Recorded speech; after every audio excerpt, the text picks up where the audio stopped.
네, 앞서 보셨듯이 부산 시민의 성난 민심이 이번 보궐선거 결과로 고스란히 반영됐는데요.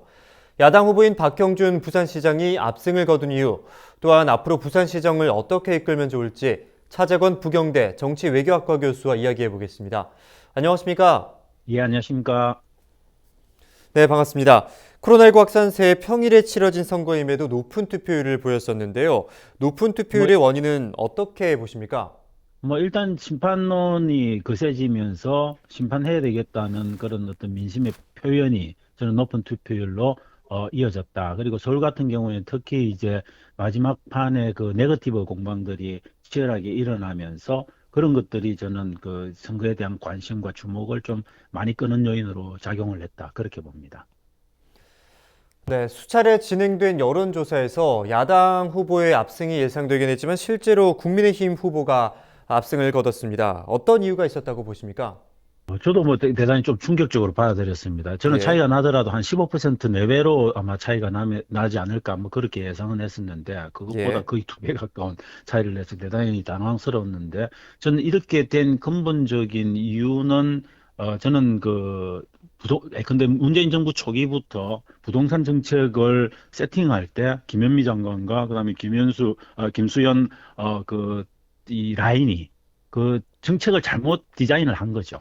그리고 그 정책 잘못이 계속 부동산 시장에서의 여러 가지 이상 징후들로 나타났음에도 불구하고 그걸 끝까지 20여 차례에 걸친 후속 조치들로 이어갔다는 거. 뭐 그 속에서 사실 부동산 가격이 천정부지로 오르고 전세 대란 같은 것들을 겪으면서 부동산 정책의 실패 자체가 민심 위반에 굉장히 큰 역할을 좀 했다고 봅니다. 그리고 그런 것들이 사실 봉합의 방향으로 간 것들이 아니고 네. 이어지는 LH 사태나 아니면 LH 사태 이후에 나타난 그 전세값 인상 관련한 그런 논란들 뭐 이런 것들과 함께 이어지면서 공정과 정의에 대한 문제 제기를 했던 2030 세대들의 완전한 위반 이런 것들을 좀 가속화시키면서 결국은 이렇게 큰 표 차이로 정부 여당이 심판을 받게 되는 그런 결과를 가져오지 않았나 그렇게 생각을 합니다.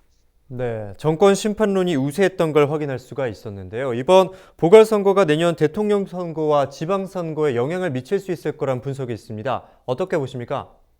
지금 당장 내일 뭐 또 동일한 선거 대선이 치러지고 지선이 치러진다면 아마 이 심판 정선은 그대로 갈 겁니다. 그렇지만 앞으로도 1년 한 3개월, 1년 정도 아직도 대선과 지선이 남아 있는 상황이어서 1년 안에 어떤 방식으로의 또 정치 지형의 변화가 일어날지 알 수 없는 상황입니다. 그래서 현재로는 이 심판 정서가 그대로 유지가 된다면은 저는 철저하게 국민의힘 쪽에 유리한 방향으로 아마 대선도 그렇고 지선도 그렇고 작용을 할 겁니다. 그래서 국민의힘이든 어디든 대선에서 후보를 당선시키는 그 정당이 아마 지선도 가져갈 가능성이 저는 굉장히 크다라고 봅니다. 그렇지만 아직은 그 방향이 어디로 갈지는 굉장히 속단하기 힘들다. 민주당한테 해초리를 한번 쳤는데 이 해초리가 구조적인 어떤 그런 지지의 이동으로 보기에는 좀 미흡한 면이 있다. 그래서 이 해초리는 다음에 1년 동안 여야가 어떻게 하느냐에 따라서 여에 다시 몽둥이로 갈 수도 있고 아니면 야에 대해서 또 다른 해초리로 날아갈 수도 있기 때문에 굉장히 조심해야 되는 부분들이 있다. 그렇게 봅니다. 1년 남짓한 짧은 임기 동안 이번에 선출된 박형준 신임 부산시장이 앞으로 부산시정을 어떻게 이끌면 좋을지 말씀 부탁드립니다. 저는 일단 부산시정을 이끄는 1년 반의 임시시장입니다. 그래서 임시시장이라고 하는데 방점을 찍어서 저는 시정을 이끌 필요가 있다. 그래서 과도하게 미래를 내다보는 장기적인 그런 발전 아젠다들을 갖고 그걸 초반에 이 임시시장 시절에 저는 세팅하려고 하면은 좀 한 결과를 낳을 가능성이 굉장히 많다. 그래서 저는 현안이 되는 코로나19의 어떤 재난 지원 관련한 그런 후속 조치들, 그다음에 공공 의료 체계를 구축해 나가고 그걸 관리해 나가는 그런 것들 같은 현안에 대해서 대단히 좀 집중할 필요가 있고, 그다음에 근데 뭐 김영춘 후보 상대했던 김영춘 후보가 주장했던 그런 가덕도 신공항의 문재인 정부 내 연내 착공이라든지, 그다음에 경부선 사십리 숲길 조성이라든지 이런 것들은 지금 기왕에 국가 사업으로 국책 사업으로 해서 국고가 지원될 수 있는 부분들이 있습니다. 그래서 저는 임시시장으로서 이런 부분에 지원이 이상 없이 돼서 그런 그 지역의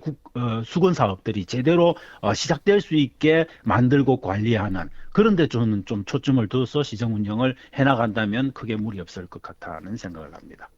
예, 부산시장이 선출된 만큼 1년 동안 부산시정을 잘 이끌 수 있길 기대해 보겠습니다. 오늘 말씀 고맙습니다. 네. 네, 지금까지 차재권 부경대 정치외교학과 교수와 이야기 나눴습니다.